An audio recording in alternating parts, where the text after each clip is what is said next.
volunteers. If you're so inclined, go to the website and sign up for volunteering. And also if you want to work a radio station during that period.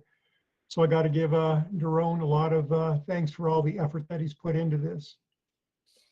Are there any questions for the club tonight before we go into our presentation? I know Jeff will be putting out a link in the chat towards the end of the presentation for club members to sign up for their chance to win the door prize. So keep your eye open for the chat message to pop up later in the presentation. Unless there's anything further, I'd like to welcome our guest speaker tonight, Tom, N5 Hotel Yankee Papa, who's going to be talking about how to work amateur satellites. So without any further, Tom, I'll let you go into your resume and get started with the presentation. And the presentation usually goes for an hour. If it goes a little bit longer, certainly don't worry about that. We certainly don't have anything afterwards. I think I can get this down to an hour. Well, if it goes over, I'll try to put everybody to sleep here. If it goes over, 15, 20 minutes, that's not a problem. No, we're not gonna go that long. Okay. So without any further, it's up to you. Very good. My name is Tom Schuessler, N5HYP. I live in Irving, Texas. Dallas Fort Worth was 96 today here. We've experienced 12 days of 90 and above, and that's rather early in the year for that to happen for us. So I'm hoping it's not going to be like this for field day in a month. And as a person who is coordinating a small field day effort, if somebody says, yeah, I'm interested in volunteering, I'll say yes. And they go, what do I do? Just yes, just please be there. And I've been a ham since 1985. Had an interest before that, but finally got my license in 1985 when I lived in Austin, Texas. Been in and out of the hobby somewhat for off and on for a while in there. Got back into HF radio around 2000. I didn't really think that amateur radio satellites were something that I could do. I was kind of ham radio on a shoestring and gosh, that's for big radios and big rigs and big antennas. And then a friend of mine, Keith Pugh, now Silent Key, W5IU, who is an active amateur radio on the International Space Station mentor, showed me that, yeah, you can do this too. And so in 2010, I started working my first FM satellites, and I've kind of moved along in the hobby. I am not a hardcore. I'm not on every day.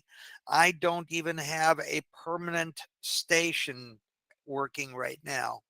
So, but I'm going to, so a lot of the stuff I do is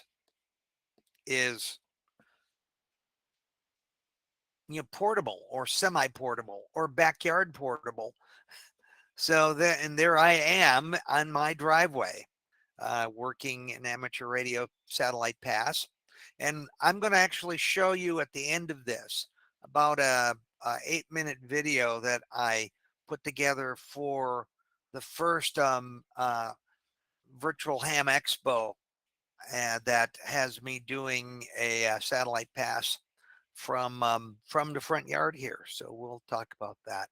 We're going to talk about an introduction to AMSAT because I am a member of AMSAT, the Radio Amateur Satellite Corporation. We're going to talk about getting started with FM satellites because that's the easy on-ramp to get into this aspect of the hobby. But then I'm going to talk about that there is more to do than just FM.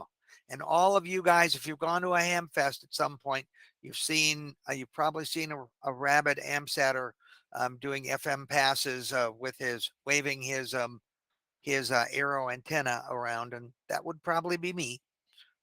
But anyway, so and I do want if occasionally I may have to take a sip of water like I do right now because my throat's a little on the scratchy side today. Lots of stuff in the air here. So, and I'm not going to belabor the AMSAT thing too long. The Radio Amateur Satellite Corporation, it's a nonprofit. It goes by the name of AMSAT. It's a nonprofit group. It was started in 1969. But it has been around for well more than 50 years now and has been actively involved with getting and keeping amateur radio in space through the development and launch and funding and support of amateur radio satellite operations. This statement here, I won't read the whole thing, but it's to foster amateur radio's participation in space research and communications. So this kind of comes from AMSAT's mission statement there. A number of different satellites have been launched by our particular organization here in the United States. I mean, and amateur satellites have existed since the days of AO1 back in 1961, which was Oscar 1 at that time.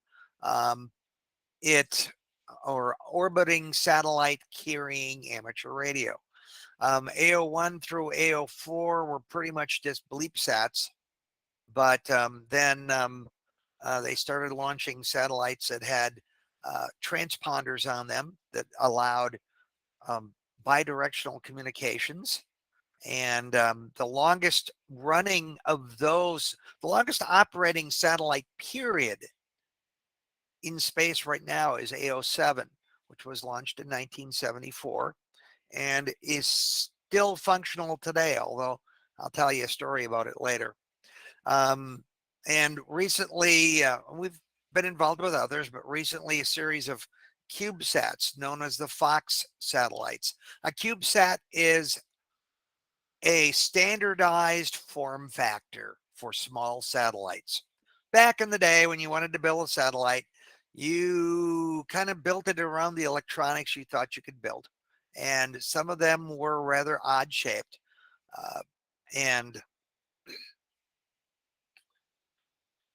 So there really wasn't a standard. Every satellite launch, whether for a commercial vendor or whatever, was kind of a customized launch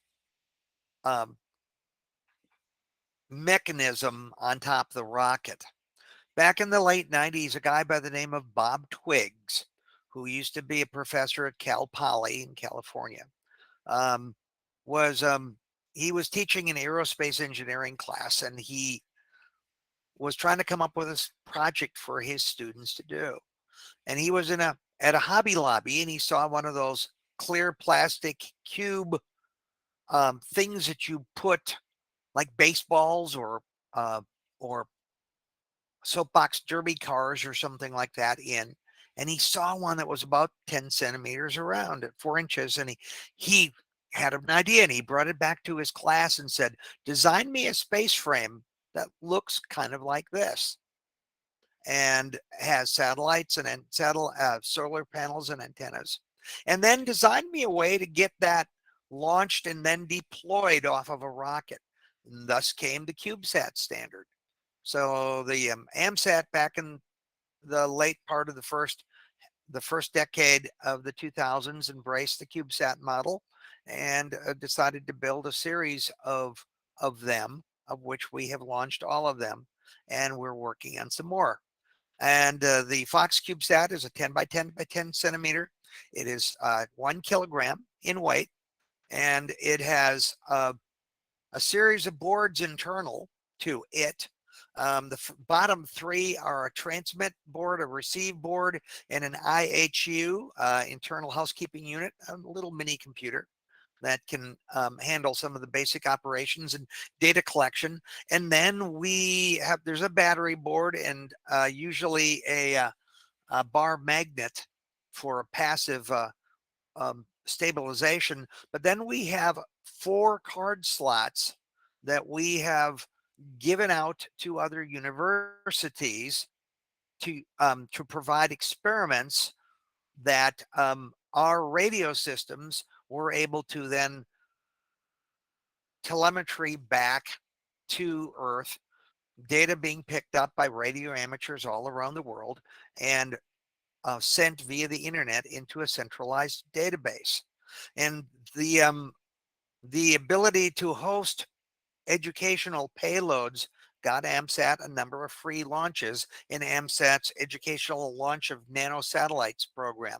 We did buy a couple of launches ourselves as an organization, but several of them, a number of them were free. So that's always a good thing. We have some new programs coming up. Fox Plus, which is kind of a reboot of the Fox 1U CubeSat FM satellite program. The Gulf series of satellites, greater orbit, larger footprint, which are going to be larger format CubeSats. I think they're going to be 3-unit CubeSats, meaning you stack 3 of them high. CubeSats can be anywhere from 1 unit to maybe up to 12, depending upon the P-pod launcher that is being employed by the launch provider.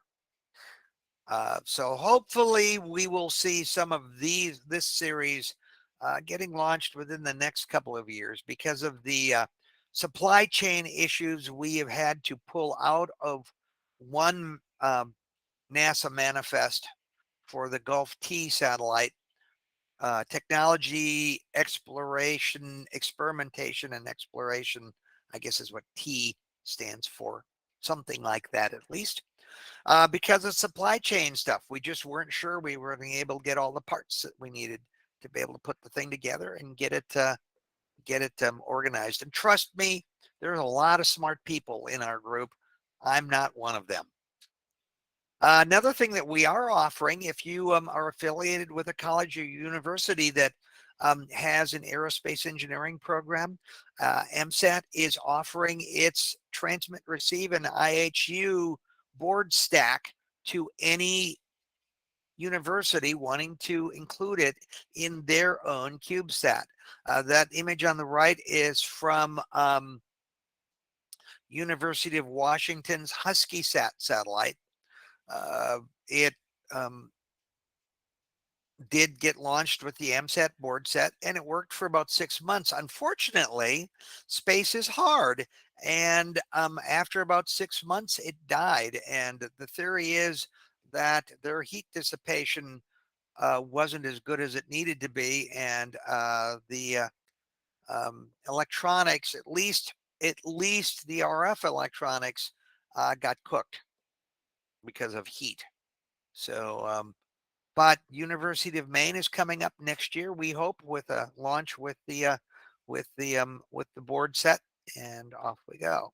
And there are other AMSAT organizations all around the world, not underneath, not tied to, but using the AMSAT moniker to promote amateur radio in space through their country. AMSAT UK, AMSAT Argentina, AMSAT Francophone, AMSAT DL in Germany has had several different ventures, AMSAT Australia. So there's just a whole lot of interested in amateur radio in space all around the world.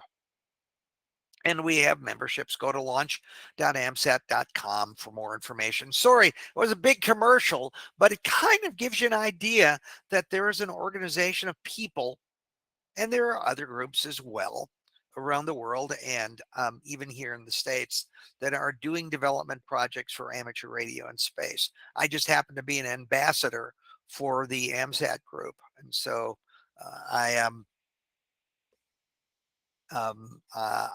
That's part of my job, is to promote the organization. So let's get started with FM satellites, and it is a great entry point for new hams. Anyone with a technician class license is able to use amateur satellites because they're we're almost exclusively on the 2 meter and 70 centimeter bands. And if you have technician privileges, you get to work amateur satellites. You can earn awards just like any other VUCC, DXCC, which is a little bit harder for the FM satellites, but um, there are ways with amateur satellites to get. There are several operators that have earned DXCC, but they've been at it for a long, long time. So great entry point, but it can offer even the seasoned operator. And there are some hopeful opportunities, especially with the new AMSAT Gulf series, to get into the gigahertz range. So our little caveman here with his satellite antenna, he wants to know what equipment he needs to have. How do you know where the satellites are? How do you know what frequencies you need to be on? How do you track a satellite? Manual tracking? What about polarization? What types of things do I say during a satellite contact? What's a minimum exchange for a standard QSO? And what are some tips for best operating practice? There are different types of amateur radio satellites. Some of them are basically FM repeaters, or in most cases, an FM crossband repeater, meaning you transmit on one band and you receive on another. There are also linear transponder satellites that do SSB and CW. Again, transmit on one band in SSB and or CW and receive on the other band. There's also been digital packet. There are digital packet and PSK 31, and there have been several attempts to do D-Star and digital voice. Oh, and there are even some efforts we'll talk about in a little bit, people who have very successfully done FT8 on amateur radio satellites. It does take some special coordination, but it can be done. And there are some telemetry only receive opportunities we'll talk about as well.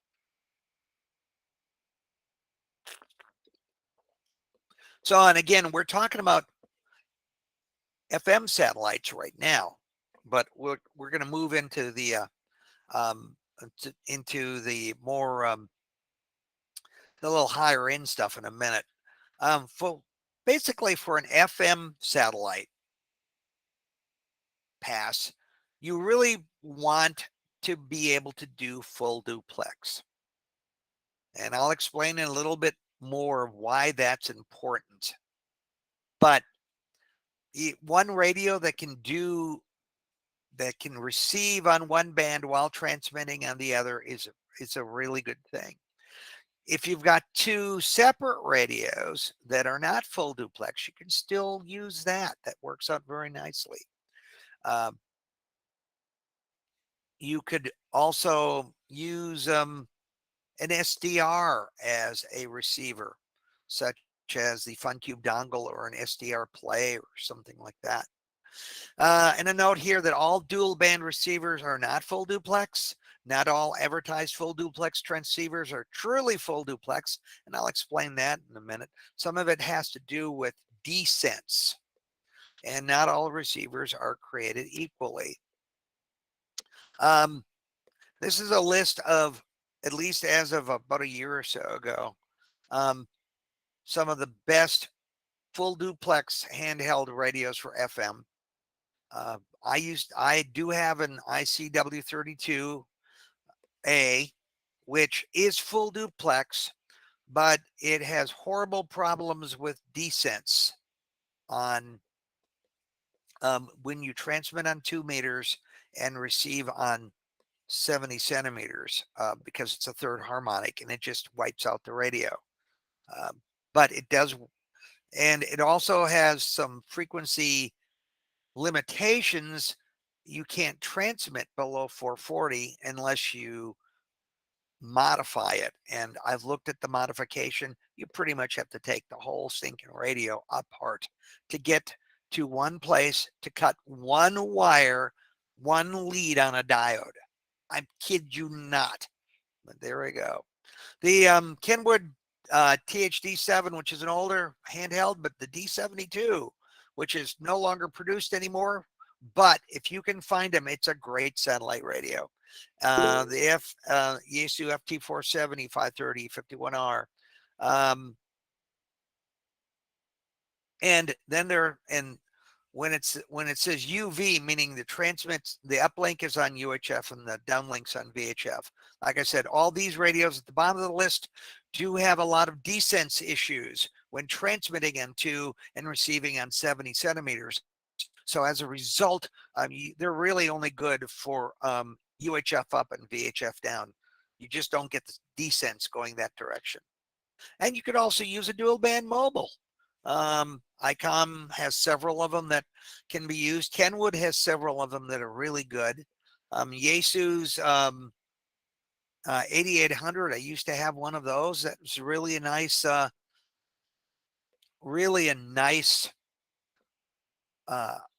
dual band full duplex radio. Of course, if you want to go and do linear transponder satellites and other modes, you need a bigger rig that can do all modes. Some of the older rigs out there, you can still find them on eBay or on QRZ or EHAM, the IC820, 821, the 910H, the 970, which is really rare. The 9100 is discontinued. 9700 is still being made. Kenwood radios, the TS2000 is a satellite radio, but it does have some birdie issues. Several Yaesu radios. I own an FT847, a late 90s radio, but it is a all mode, all band from 160 up to 70 centimeters, except for 220. And it's a great satellite radio. And I'll show you it in operation in a little bit here. Now, if you can still do full duplex, again, if you got two radios that are not full duplex, like the FT817 or the FT818, if you get the newer versions. A lot of satellite ops will buy two of those 817 or 818s. So they end up calling it the FT1634 or the FT1636, depending upon what they have, making it one radio. So you would make one the uplink band and one the downlink band. And they work pretty well.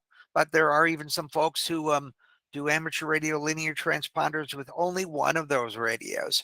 It's a challenge. It's a learning curve. I've never done it yet, but I'd like to someday. Excuse me for the drink. Now, the real key to reliable satellite communications is to put together the best receive station that you can, which does start with the antenna. There are videos on YouTube that show you communicating with a rubber duck for satellites. You will be very disappointed. You'll probably interfere with other people because you won't hear them, but they will probably hear you.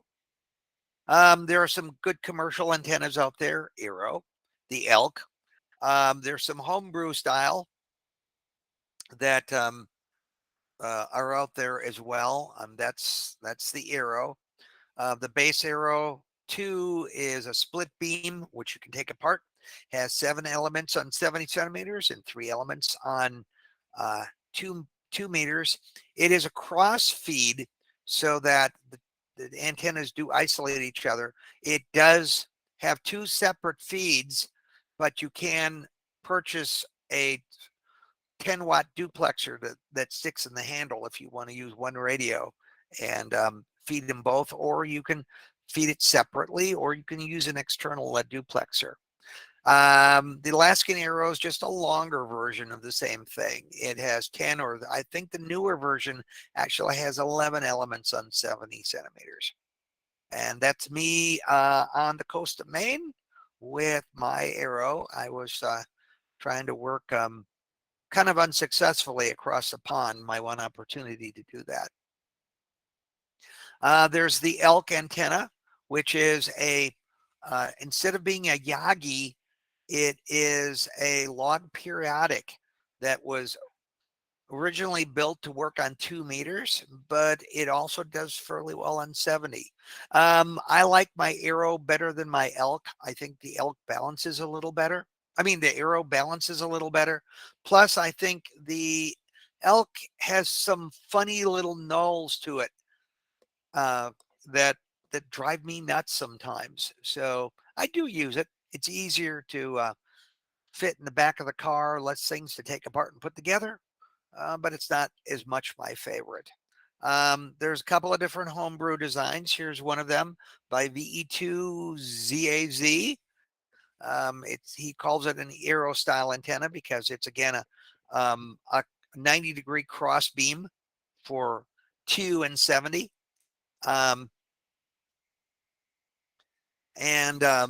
My friend from local here in the Dallas-Fort Worth area, Kent Britton WA5VJB, designed what he calls his cheap Yagi antenna, which is again a dual band antenna. But you can build it for about $20 with some welding wire or some other form of semi-rigid steel, rigid wiring on a wood mast. You can wind a little duplexer on a pencil, and you can make it a single feed antenna. Although my understanding is the duplexer wind is a little difficult. A friend of mine built it. She just had problems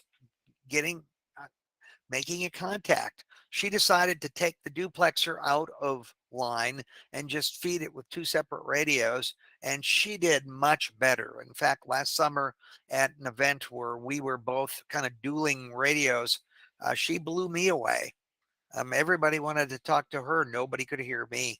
So there we go. So things you need, just things you need to bring along. Most times your radio might not have the right antenna. So you may need to bring along various different types of adapters. The adapter on the top is the one that I liked because of the big knurl on the BNC, but I could not, I had to give it away to somebody because I needed it, and I haven't been able to find another one since, so I need to go get one. A lot of other things you should take along or think about.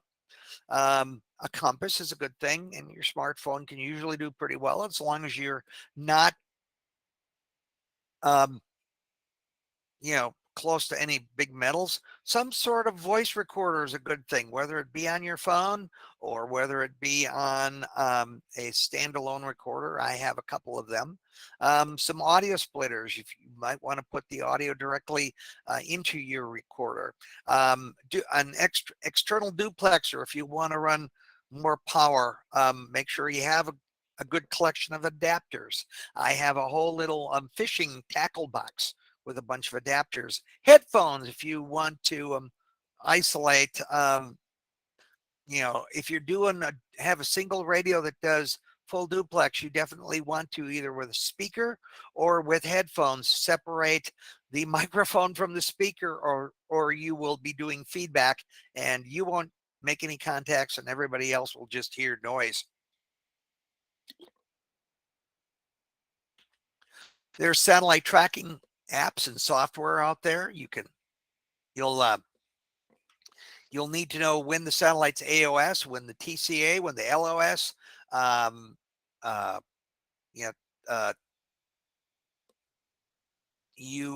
So there's some good websites out there. AMSAT North America at AMSAT.org track has a nice old text base. You put in your grid square or your latitude and longitude, select the satellite you want, and it'll give you anything from 10 to 50 of the next upcoming passes. By the way, am I still being heard? I'm assuming I am. I have a question. Yeah, real quick, go. What are the different times you're mentioning? Okay, AOS, acquisition of signal, when low Earth orbiting satellites, unlike, and I'm going to get at this in just a minute. There are different levels of orbit for satellites, and all of our amateur satellites are at this point now in what is considered low Earth orbit, which is 100 to a couple of 3,000 miles, and most of them are all within under 1,000 miles. So you'll have a time when the satellite is coming over the horizon, a TCA, time of closest approach, the time that it is closest to us, and then LOS, loss of signal. And we'll explain that in just a second here. There's some good iPhone and Android apps out there. For iPhone, SatSat and GoSat Watch. I like GoSat Watch. It's a a nice application. It's very pretty graphics and very practical. ISS Detector Pro used to be only for Android, and now it has an iOS port as well. For Android, you can still get AMSAT Droid free, but that's pretty old in the tooth. And there are some other good ones out there as well for Android. I don't have an Android device, so I don't really keep up on it. But I like GoSat Watch because it gives you some nice statistics you can see at the bottom of the screen. And it can give you real time and future predictive tracking. ISS Detector Pro. There's a free version that just gives you the ISS. Pay $2.99 and get all the add-ons, and then you'll like it. It's a good application. For Windows PCs, probably the best satellite tracking app is SatPC32 because it can control 2 radios. It can also control a rotor, an antenna rotor system. There's also for Macs, there's Mac Doppler, which is really great. It has some cool graphics and some nice statistical stuff for you. GPredict is also out there too. GPredict is a freebie. It has a weirder learning curve, but it's a good and it has ports for it started off as a port for Linux, and then Mac operating system, and now also Windows. So it operates the same way on all of those.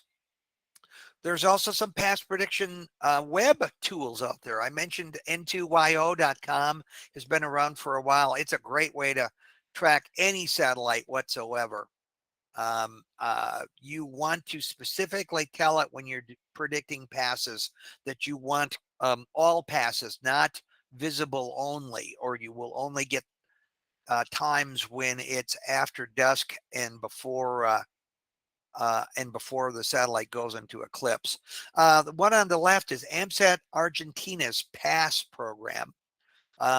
It's another website. You put in your grid square or your latitude and longitude, and it gives you a list for the next number of hours of everything that has some form of an amateur radio payload on them.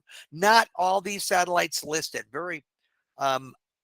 or shown, actually are communication satellites. Most of them use the amateur bands for educational purposes and not for two-way communications. But there are a good number of them out there.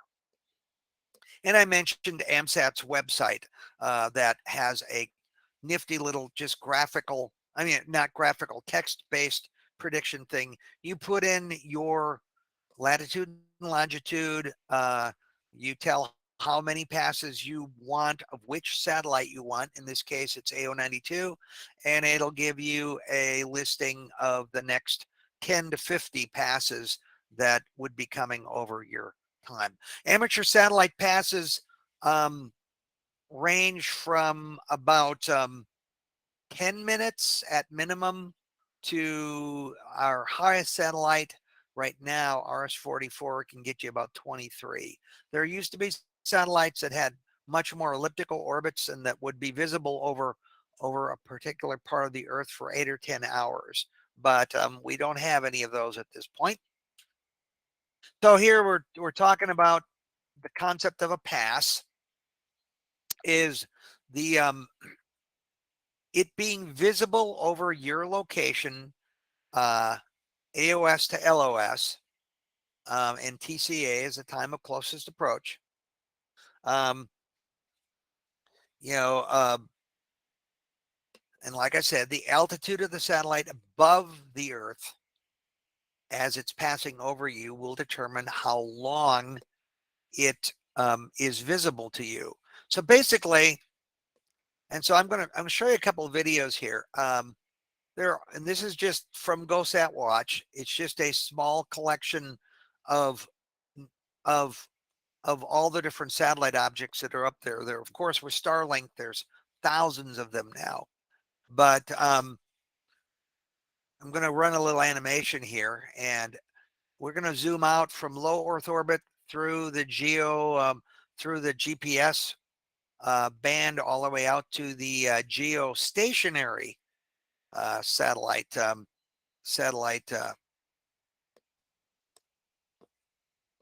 Oops, gotta go to the next page. Next page. There we go. Click. So now I've just focused in on the geostationary and geosynchronous band of satellites.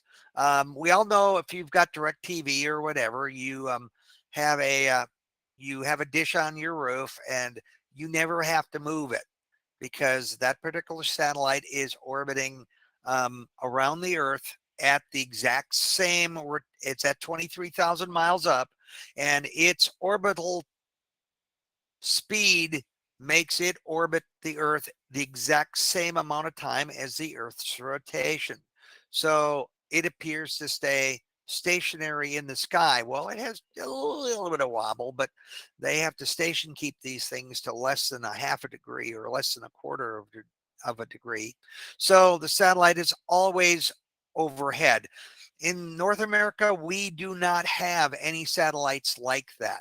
There is one over Europe, Africa, and Asia that's actually not, it's a hosted payload on on a commercial satellite that was built by the country of Qatar, but AMSAT Germany was able to host a 2.4 gig up, 10 gig down amateur radio payload on that satellite. So we'll go to the next. Oh, now, and I'm showing just one other fun form of satellite called a geosynchronous. This one, a geostationary satellite has an orbit on the equator.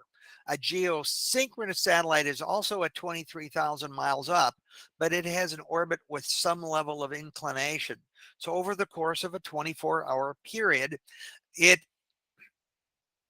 kind of does a figure eight, but at the same time each day, it will end up in the exact same place in the sky.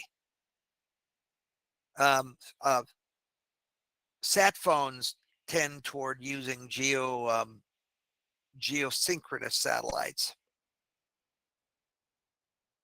Again, now those are at 23,000 miles. The GPS constellation here for the United States is at about 12,000 miles.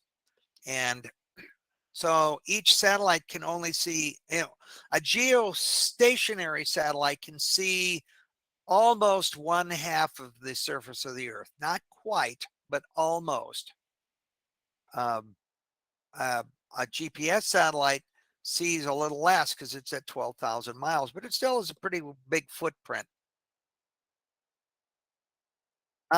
This is a still image. When I'm talking footprint, that's the area that the satellite can see. And if we're in that footprint, we can see the satellite. This is AO7, which is, as I mentioned earlier, the oldest amateur radio satellite, oldest satellite period that's still working. It's only running on solar power now. When it goes into eclipse, the batteries are dead, it goes dead, but it is a zombie, daytime zombie, comes back to life. So being at about 900 miles here has a pretty decent sized footprint. From the east coast of the United States, you can work Europe. The ISS, which only is operating at about 250 to 260 miles, has a much smaller footprint. AO7 passes are about 22 minutes long. ISS passes are at best 10.5 minutes long. So just like a train, as it's coming towards you and it's honking its horn, you get the Doppler effect, the shift in frequency that you hear from the sound of the horn as it approaches you and then as it goes away. We have to deal with the same thing with radio frequencies that are of radio sources that are moving and satellites are moving. And we actually have to deal or think about Doppler shift in relation to both uplink and downlink. Fortunately, with 2 meters and FM satellites, the Doppler shift is only about plus or minus 3.5 kilohertz. So that fits pretty well within the passband of most FM transceivers. But on 70 centimeters, your Doppler shift is about plus or minus 9.5 kilohertz. So then you have to do some moving of either the downlink, if the downlink is on UHF, or uplink if the uplink is on UHF. But with an FM satellite, you can usually keep the downlink at its normal frequency. Now, if we're talking 1.2 gigs, now you're talking well over 20 or more kilohertz of Doppler shift. And so that on the few satellites that we've had with 1.2 gig downlinks, that meant for a lot of Doppler correction. So here we go, talking about change in frequency from, we're talking about AOS, just like the train. The frequency is higher as it's approaching you. It's the only time it will be at its exact frequency of operation is when it is at its closest point to you at TCA. And then the frequency drops as you move away. The fastest frequency shift is going to be at the point near time of TCA. And so here I talk at the bottom about what frequencies for FM you adjust. And so here's kind of an example of AO92's uplink frequency, which is on UHF, and how you actually, the satellite thinks it's standing still and that we're moving. And so when we uplink to the satellite, we are having to, it sees us as being Doppler shifted. So if we want to stay on frequency with it, when we uplink, we have to start low and move high, whereas the satellite's frequency coming back to us starts high and moves low. Took me a while to wrap my head around that concept, but once you do, it makes a lot of sense. And this is the downlink frequencies of the same of SO50, which uses UHF as its downlink side of the pair. So I wanted to kind of show an animation here. This is from GoSat Watch, looking at an AO91 pass. It's sped up quite rapidly, but if you can see the red circle of the footprint, all that happens from footprint to footprint within about 13 or 14 minutes. Okay, his brain hurts. Let's get back to the sats. Okay. Well, it depends upon, so what frequency do I need to go? We're talking about modes, VUUV, LV for a 23 centimeter uplink. When you see this listed, they used to use a whole bunch of stupid letter designations. I think people have standardized on talking about the bands, whether you're on the UHF band or VHF band or L band or S band, which is 2.4 or whatever. There was an argument amongst old timers who like to use the letter designations, but it kind of felt like a secret code. I'd rather know what we're actually talking about rather than having to decipher the secret code. So FM satellites are repeaters, and they're easy to use, easy to hear, easy to work, easy to aim an antenna, easy in the credit card in theory. But we are kind of dwindling on our FM fleet right now. AO91 and AO85, AO91 and AO92 are pretty much close to end of life. AO85 is end of life. 92 is real close to end of life. Every once in a while they can turn it on, command it on during sunlight, and it'll stay on until you get into eclipse. AO91 seems to hold itself if nobody uses it when it's in the dark. But its batteries are failing as well. So here's a little bit of a frequency chart of the AO91. The downlink is at 145.960, and this shows you how as you move through the pass, how you change the frequency of your FM radio on the uplink side. And I show that there's a 67 hertz tone involved with AO91. Right now, because of its battery being low, they have turned off its computer, so it's IHU, so you do not have to use the 67 hertz tone anymore. But it'll just come on when it hears a carrier. But everybody still does. This is also AO92, a different set of frequencies. And I'll show you where to find these frequencies. There's some good places for that. SO50 is kind of the opposite. It's an uplink on 2 meters with 67 hertz tone, and a downlink on 70 centimeters. And so in this case, we're moving the downlink downward in frequency as the pass goes along, as opposed to the Fox series satellites where you move the uplink on 435 up as you went along.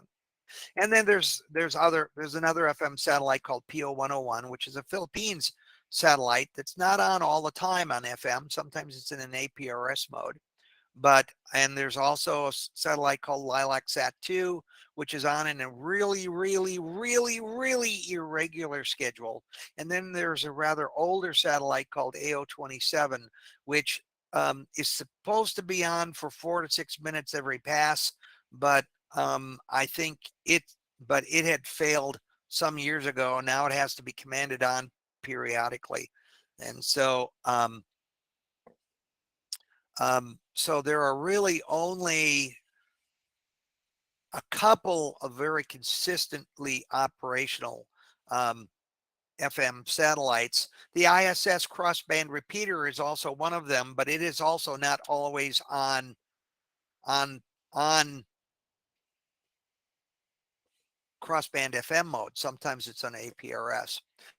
If you're an AMSAT member, you get this free. It's the AMSAT Amateur Radio Satellite Frequency Chart, which is updated yearly, and they should have a new one out for the Hamvention. If you're going to Ohio in a week or later this week, you might have a chance at joining AMSAT and getting one of these. And also there is, and I'm going to show you a website in a little bit. There's an online version that's pretty good that AMSAT has that shows you what's currently functional as opposed to what is dead and what is coming up in the future. So we're talking about past locations. They travel in an arc. I'm probably going a little slower than I would. I hope this isn't bothering people. I'm trying not to rush as much because I understand that some of you, this is new terminology for a lot of people. The travel in an arc relative to your location. So the idea is, when you know in a past time, you need to know. And that AMSAT website I showed you with the text-based thing, it starts off with an AOS direction of azimuth. It gives you a time for that. It gives you an azimuth and an elevation and a time for TCA. And then it gives you an azimuth, which is 360-degree rotation for the LOS. And that's how I started. I just took notes on where the satellite was going to be when it started coming up, where it was going to be when it was at its peak elevation, how high that peak elevation was, and where it was going to be when it went over the horizon. And that's how I started. I didn't have any tracking apps at first. It was before I had an iPhone back in 2010. So that was just having it. I just printed off text pages. And this is just kind of for fun information. It talks about antenna positioning. This is knowing where to point the antenna.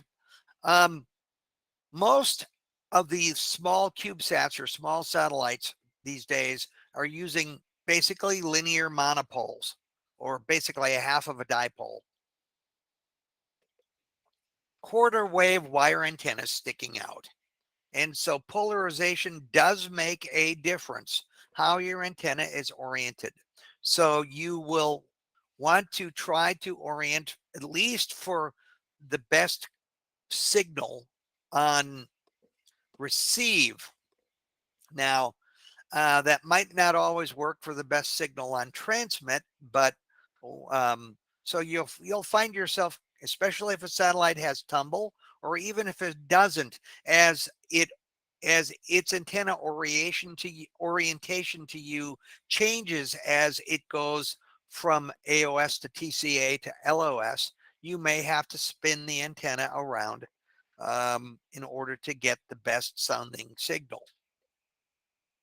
And this is just kind of sort of on FM satellites, because it's a single channel repeater, and you know what happens when 3 or more people try to double on your local repeater at the same time. You just get a bunch of noise, and really the strongest station wins. And that's kind of unfair because some people will just use 100 watts, and they'll remember the satellite is transmitting, like the Fox satellites are transmitting with only 600 milliwatts.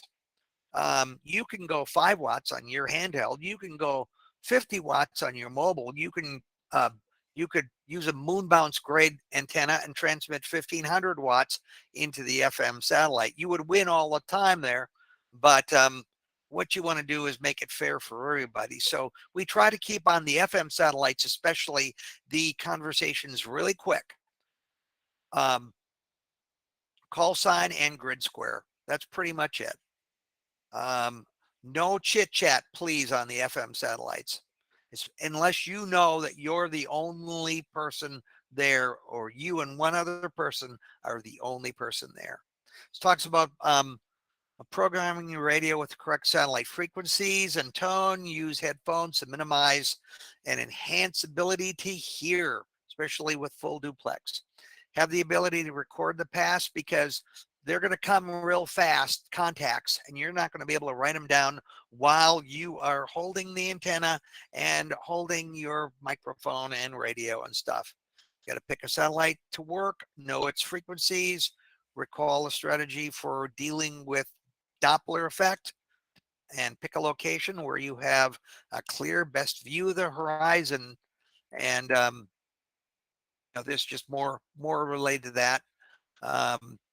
Again, open your squelch all the way too, because you want to hear the satellite when it's just barely becoming audible. And so you follow these instructions, and hopefully you won't need 3 hands.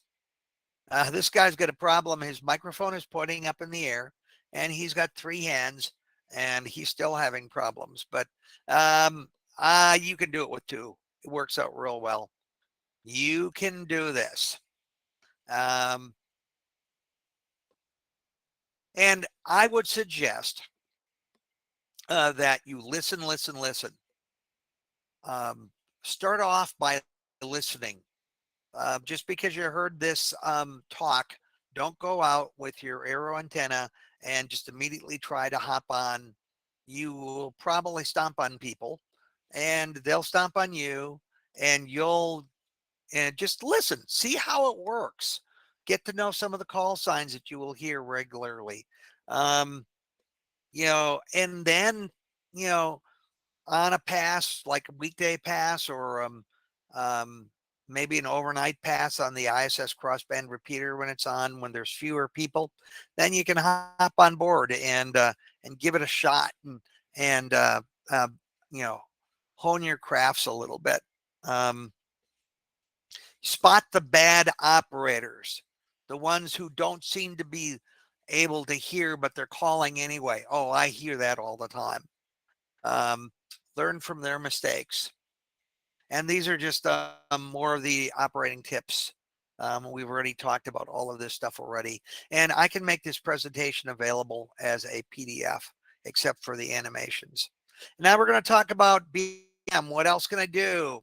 Suitable gear, full duplex FM radios. We showed this before. The 9700 is the most popular right now, and the only currently manufactured full duplex radio that is satellite capable and that will allow you to track the uplink and the downlink.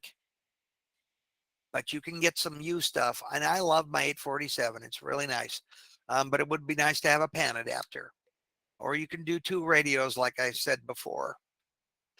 Or you can use software to find radios, and some of the newer ones now can actually transmit as well. But you do need an amplifier because most of them don't have. And if you can get a Flex 5000 or a Flex radio with internal transverters or even external transverters, that's a good option too. You can have a fixed antenna thing with an as-L rotor, and or even some people just will use a set of dual band antennas on a mast mount or a tower mount, and they'll use a fixed elevation azimuth only rotor to and you angle the antenna at about 20 degrees. 70% of a LEO low Earth orbiting satellite pass will be below 30 degrees. So 70% of all passes will be at 30 degrees or below. So you have a really good opportunity, even with just an azimuth only rotor and a fixed elevation antenna mount. Circular polarization is a good thing. Being able to flip polarization is a good thing. But there are even some omni antennas that can be done, like Lindenblads or egg beaters. But most of those would require a good preamp at the antenna at the mast in order to do. So I talk about Ham Radio Deluxe, which does have some limitations. SDR Radio Console, which can actually control 2 radios, which is nice. I can control an external radio and an SDR receiver. You can do beyond FM. You can do APRS. A number of radios. The D72 does APRS. Some of the Kenwood radios. The D74 is not the Kenwood D74 is not a full duplex radio, but it does have APRS capabilities that are really nice. There is one satellite up there right now that has a transponder on it that, when it is turned on, can do APRS. I mean, not APRS. PSK 31 up on the 10-meter band, and with SSB, and downlink on FM 435 the entire 3 kilohertz subband. And so and you can tell the terrestrial stations because they have Doppler shift. But if you use a nifty little program that this guy wrote called Doppler PSK, you can Doppler correct your HF radio on the uplink by changing the audio frequencies, and then your signal will be stable on the passband. Kind of cool. There's also a lot of people who really get out in downlinking automated data for various different satellite users, like the FunCube folks in Great Britain, and AMSAT has had a dashboard at one when they were doing that. You can see on the right hand side the SDR, the data packets for FunCube AO73. And from the AMSAT store or at Hamvention, you can get the Getting Started with Amateur Satellites book. It's the best book out there for learning about what's going on with amateur radio. And they should have a new version. I'm sure they will have a new version, because the last one they did was 2020, and they should have done one in 2021 and didn't. They will have one. So if you're going to Hamvention, or go to amsat.org/store and go look for it, you can get it as a digital download, even if you don't want to pay for the text. Satellite info. You can get past predictions. And this is what I was talking about on the AMSAT website. Go to communication satellites, and you can get a listing for FM satellites and a listing for linear transponder satellites and what their frequencies are. And it's fairly current. It's fairly current. And then we have a satellite status page that can tell you whether or not other stations have heard or made contacts on amateur radio satellites, whether it's, or at least whether they've received data, or whether, like in the case of the red, not heard. So you can kind of get a feel for the AMSAT Journal, if you're a member, is a great publication, a good learning tool. The AMSAT BB. So I'm gonna unshare myself real quick, and I'm gonna show you a video, and that's good. And I will take a question or two first, and then I'll show you the video. Just real quick, while he's getting ready for the video, for those members in the chat is a link to sign up for the door prize. So if you want to go to the link in the chat, you can do that now. And otherwise, we'll let you show the video. And if there's any questions, open up your mics and ask them now. Okay, let me get back to, I had to remember which window it was. There I go. I got to share again. I want to share tab. I want to share my files OneDrive. And here we go. And you should see, and here's some audio. So today we are driveway portable. I have my regular Arrow antenna mounted on a tripod over here. The Arrow antenna, of course, is a standard Arrow, is 7 elements on UHF and 3 elements on VHF. I've got it mounted in such a way with a friend who did a 3D printed mount plate here for my tripod mount, so that I can flip it. I can then make it move azimuthally. I can also unlock and tilt elevation. All this manually, of course, because at this point I don't have a mechanical rotor system. I have some friends who So of course there's 2 antennas, a couple of different things, and they can feed both with Arduinos. 2 different antenna ports on, 2 different antenna ports on my FT847. I'll show you in just a minute. I do use duplexers to act as bandpass filters. Helps In this with case, descents. the 2-meter antenna coated in orange is coming down to the 2-meter input of this diplexer, and then the Actually, a output feeding triplexer. directly to the radio, because I'm going to be transmitting on 2 meters. On the 70 centimeter side, I've got a 70 centimeter duplexer as well to act as a bandpass filter, and that is feeding an ARR preamp, and the output of which. Whoops.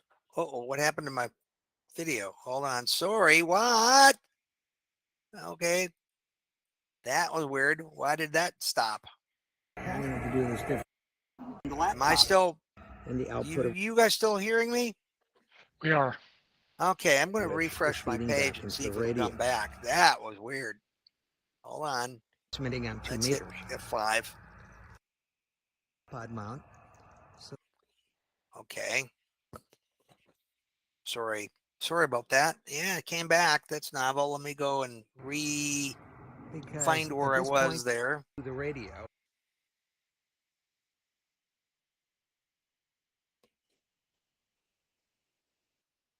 Two antennas.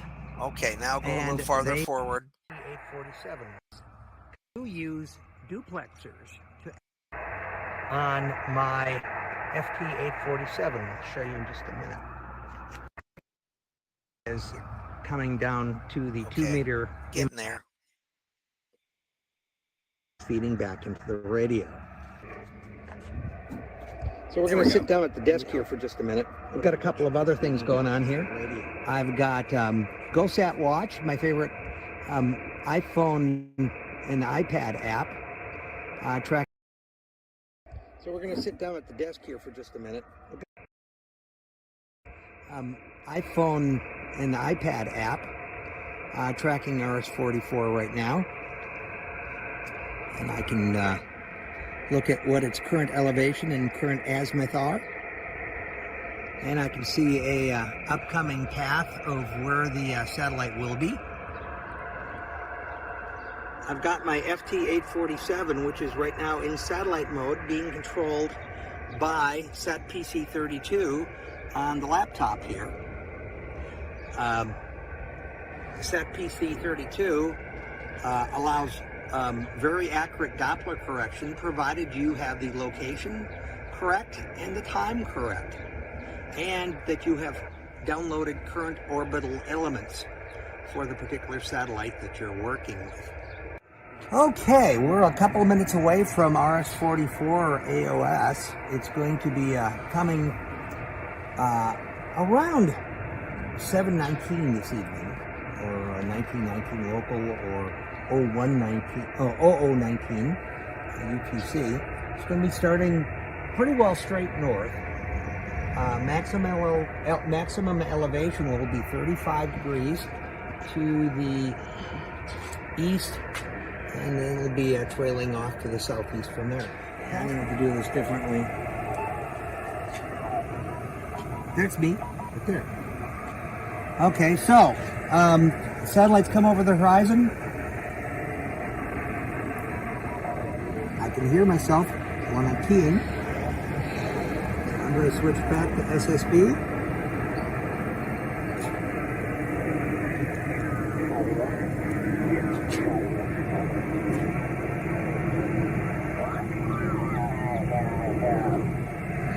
November 5, Hotel Yankee Papa.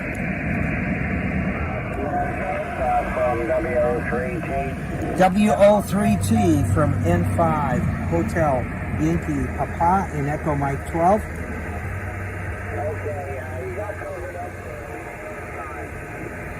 Again, this is November 5 Hotel Yankee Papa N5HYP. November 5 Hotel Yankee Papa in Echo.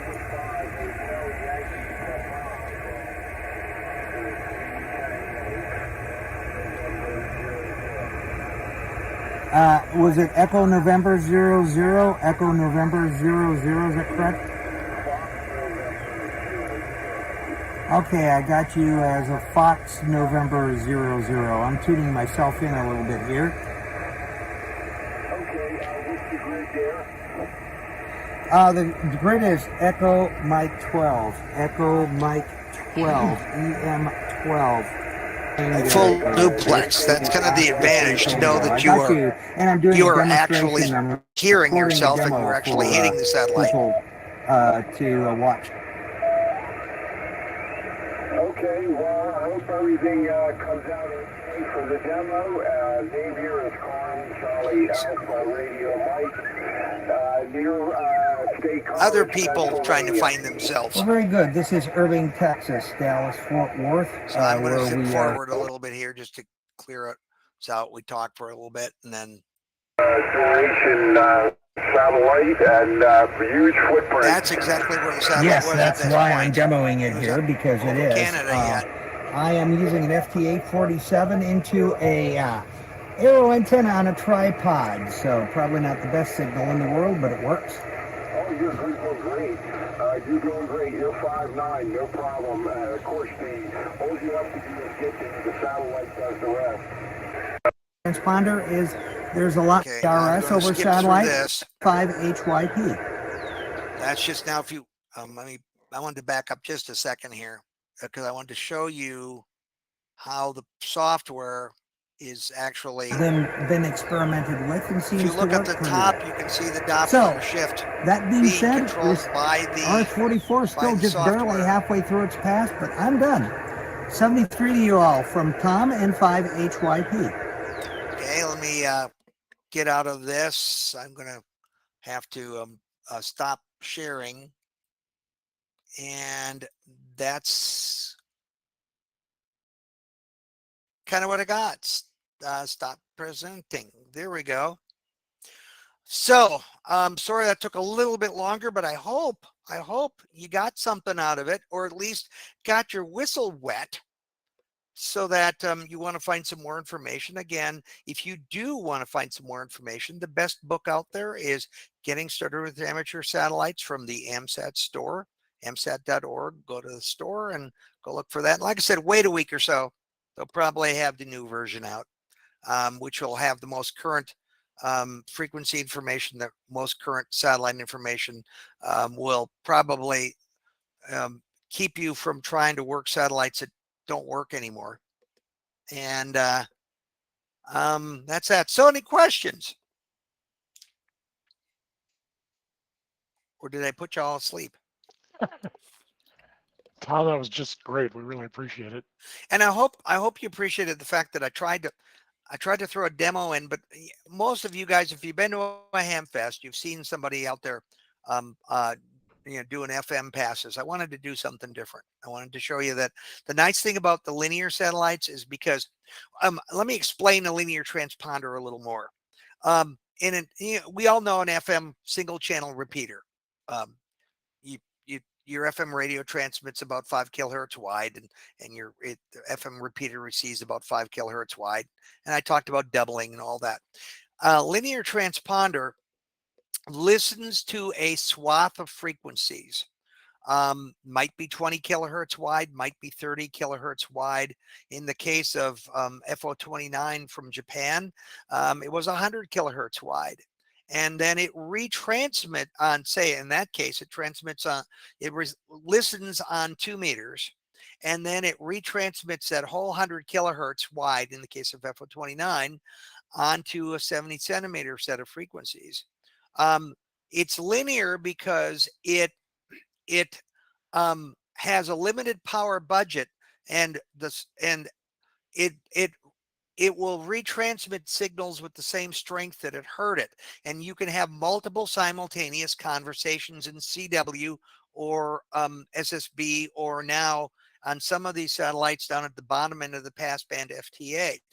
But they're sharing the limited power resources that the satellite has, maybe 1 or 2 watts or more, 1 or 2. In the case of RS-44, it has 5 watts of transponder capability. So it's sharing that amongst all the signals. So if somebody comes in and just really blasts it with a lot of power coming up to the satellite, that will hog all the power and basically wipe out people on the other parts of the passband. So in that case, I was transmitting at less than 5 watts. And the other guy, I don't know, he was probably maybe doing 5 watts. He had a better antenna system than I did. But you told me, you heard him tell me that I was 5'9". You could hear me coming back very well as well. So that's really a good case where you use the minimum amount of power to make the contact happen. And and that's really in the spirit of amateur radio. The FMers, you know, I routinely sometimes have to use 20 watts to be able to actually get through the QRM. And I'll try to limit the amount of contacts I do at a time. So any questions? I'm sorry, but I thought that I didn't really explain that very well. And so I thought I needed to. Any questions for Tom? Well, again, thank you so much, sir. And we had 13 entries in our door prize drawing tonight, and the winner is Dave Basinger, WG0N. Well deserved, Dave. Congrats. What did he win? A $25 gift certificate to HRO. Ooh. Coveted gift certificate. Kevin, do you have any final comments? Are you still with us? I don't have any comments, and congratulations, Dave. And Tom, I want to certainly thank you for the excellent presentation tonight. It was certainly educational, a lot of information, and certainly it'll whet people's appetite for getting into amateur satellite. So once again, thanks for presenting tonight. We appreciate it. And I want to thank you guys for the opportunity. It came out of the blue. And that's the thing, is you got to be careful what you say on the internet, because it never goes away. Thank you, Tom. Bye. Thank you, Tom. Unless there's Good night. anything else, we'll go ahead and let everybody leave the meeting. You know, thanks for attending.